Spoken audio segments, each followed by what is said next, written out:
Nah, baik. Eh, kita langsung saja para pejuang beli Indonesia di seluruh tanah air. Kita langsung saja menjawab pertanyaan-pertanyaan yang tadi saya bacakan melalui SMS ini. Saya silakan. Iya, terima kasih kepada teman-teman yang sudah mengirimkan SMS-nya, pertanyaannya ya meskipun banyak ya, kita coba menggrab gitu benang merahnya dari pertanyaan itu.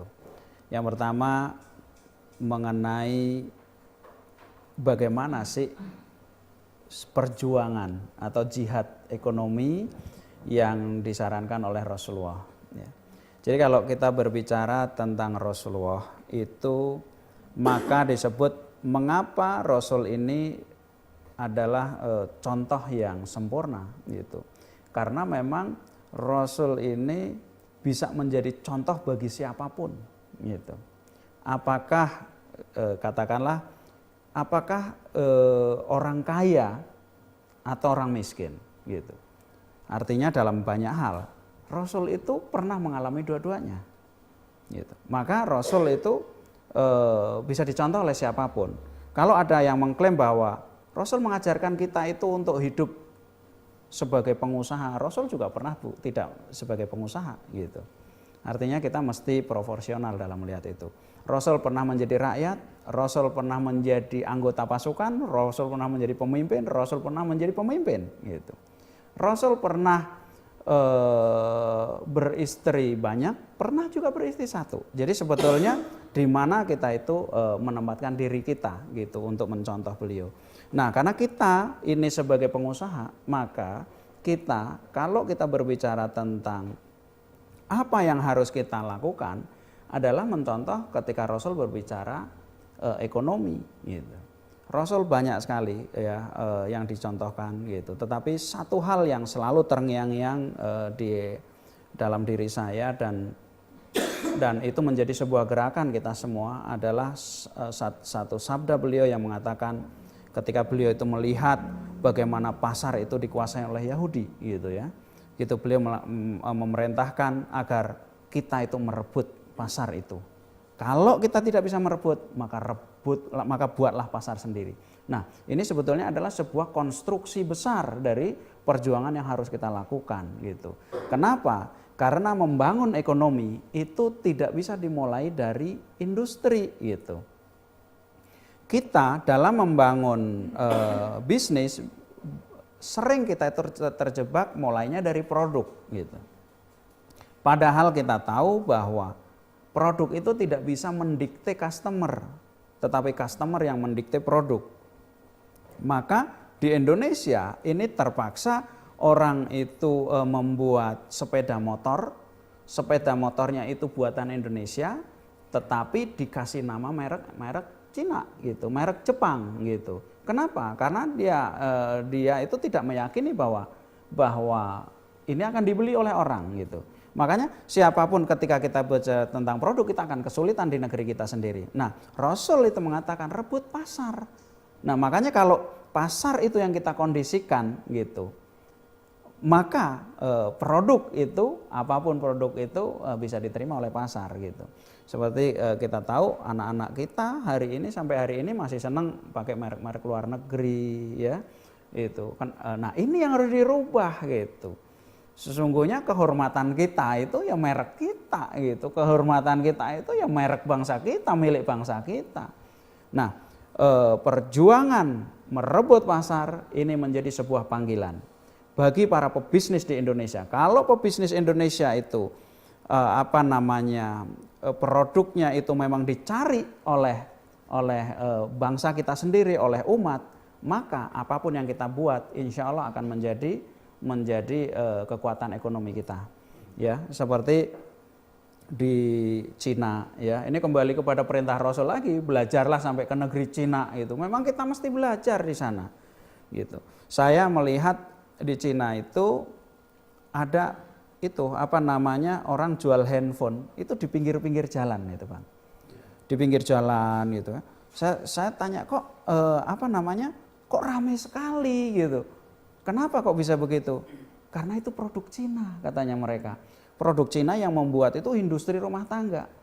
dan mereka itu seneng, bangga sekali gitu untuk memakai produk yang milik sendiri. Jadi ketika produk itu dibuat oleh ibu-ibu rumah tangga, dibelilah oleh mereka.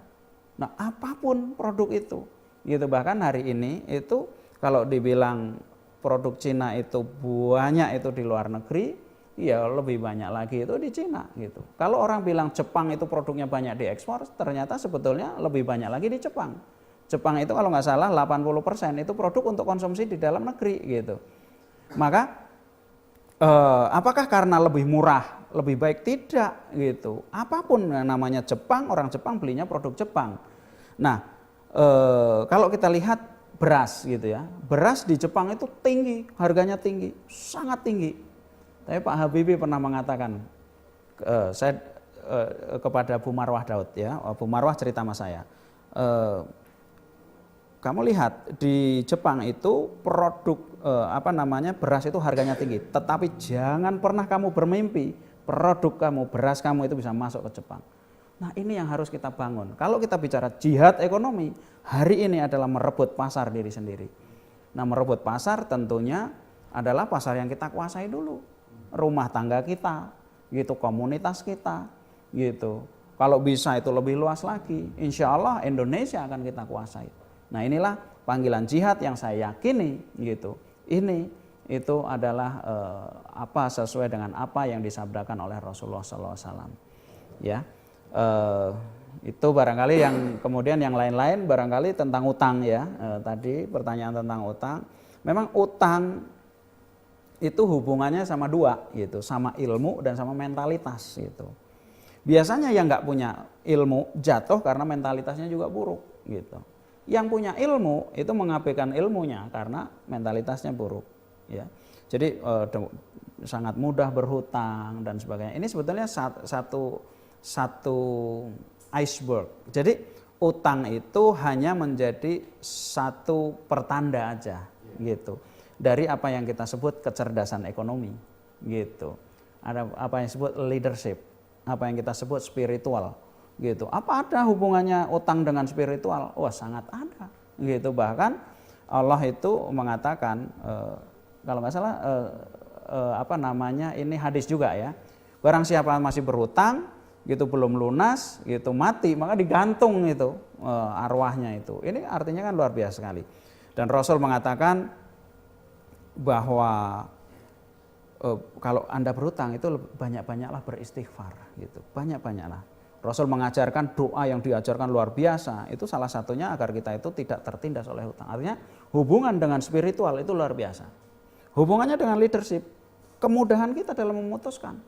Gitu. Kalau kita itu sangat mudah memutuskan utang itu, ngutang gitu. Ini jangan-jangan gitu kan. Gitu. Merupakan kelemahan kita di dalam mentalitas kita. Yang ketiga hubungannya sama entrepreneurship, kecerdasan ekonomi. Gitu. Orang terakhir Bang Aswandi masih ingat gitu. Utang. Jadi utangnya lucu, Mbak. Jadi dia itu punya piutang itu enggak tertagih di mana-mana. Dia nagih orang yang harus bayar ke dia 400 juta. Orangnya bilang, "Saya enggak punya duit." gitu. Tapi saya ada duit, posnya lain. Kalau Anda mau pakai duit ini, tapi bunganya 4%. Dan diambil. Jadi dia nggak bayar 400 juta, ngutangin 100 juta. Nah, itu belum seberapa. Ada lagi yang kemarin datang dari Purworejo. Ya. Dia utang itu 60 juta. Bunganya 10%. Ya. Bunganya 10%, kemudian dia naruh jaminan mobil. Nah, karena dia itu perlu mobilnya, kata yang punya utang, udah mobilnya kamu sewa saja 4,5 juta. Jadi dia membayar itu hampir 20%. Saya ingin tanya, apakah dia itu tidak bisa ngitung? Bisa gitu. Apakah dia itu tidak bisa kalkulasi? Bisa gitu.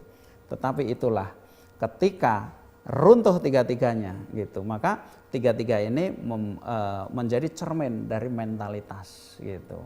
Mentalitas gampang, mentalitas nekat, mentalitas ignorance ya. Ignorance itu adalah ya udahlah nanti urusannya gitu.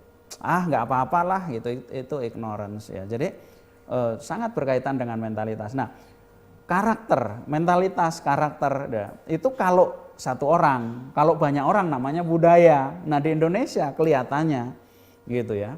Kelihatannya ini adalah sebuah budaya yang harus kita perangi gitu. Maka dalam keadaan sangat sulit, kenapa orang itu kok bisa berbondong-bondong ketika ada investasi? Dibilang investasi itu ketika sudah apa namanya? Ketika sudah terjadi ternyata triliunan rupiah gitu. Nah, ini menurut saya sebuah budaya yang harus kita perangi. Ini tantangan dari kita semua. Untuk suami yang tidak mendukung, suami tidak mendukung. Ya, banyak-banyak didoain ya, banyak-banyak kita redok. Jangan kita menggurui gitu kan, gitu. Jadi kata Allah begini, kalau suami nggak mendukung itu kan suami yang tidak redok namanya. Kalau ada seorang yang tidak redok kepada kalian dan kalian redok kepadanya, maka aku akan membuat dia menjadi lebih redok kepadamu. Nah, ini mesti kita pegang karena ini yang berbicara yang adalah Allah Subhanahu wa taala, ya. Baik, para pejuang Beli Indonesia seluruh tanah air, ternyata enak juga ya siaran kayak begini. Ya. Kita merasa terlibat dan merasa dekat. Denny Felani yang saya jarang kontak melalui SMS atau apapun, kok tiba-tiba wajahnya kelihatan, padahal kan pengantin baru kan? Pengantin baru kemarin itu. Sayangnya kita jauh sekali kita nggak bisa hadir di sana, tetapi meskipun secara fisik tidak hadir, tetapi doa, untayan doa selalu sampai di sana juga. Nah, kemudian sebenarnya kita ingin berlama-lama di sini, cuman kan waktu mungkin sekarang juga sudah banyak teman-teman yang sudah mulai buka puasa dan kita pun harus bersiap-siap buka puasa. Dan kita akan lanjutkan kembali. Ini pasti bukan, insya Allah bukan yang terakhir kan. Ini adalah sebuah langkah pertama yang akan membuat gerakan kita ini menjadi lebih masif dan lebih mewarnai Indonesia ke depan. Dan mungkin Allah menunjukkan jalan. Mudah-mudahan ini jalannya kita untuk merubah Indonesia ke depan dan merubah dunia ya selamanya. Namun sebelum kita tutup, kita pasti tahu dengan salam kita khas Indonesia kita, khas IIBF dan khas Beli Indonesia. Untuk teman-teman yang ada di studio, saya mohon sambutlah dengan penuh gegap gembita, salam Beli Indonesia. Beli Indonesia. Bela Indonesia. Bela Indonesia. Bela Indonesia. Beli Indonesia. Bela Indonesia. Bela Indonesia. Bela Indonesia. Mudah-mudahan Allah meridhoi semua yang kita lakukan. Kepada Allah kita berserah diri. Mudah-mudahan kita selalu orang jadi beriman kepadanya, berjuang atas namanya, dan besok kita menghadapnya dengan bibir kita bergetar karena menyebut asmanya. Billahi taufiq hidayah. Assalamualaikum warahmatullahi wabarakatuh. Waalaikumsalam. Alhamdulillah.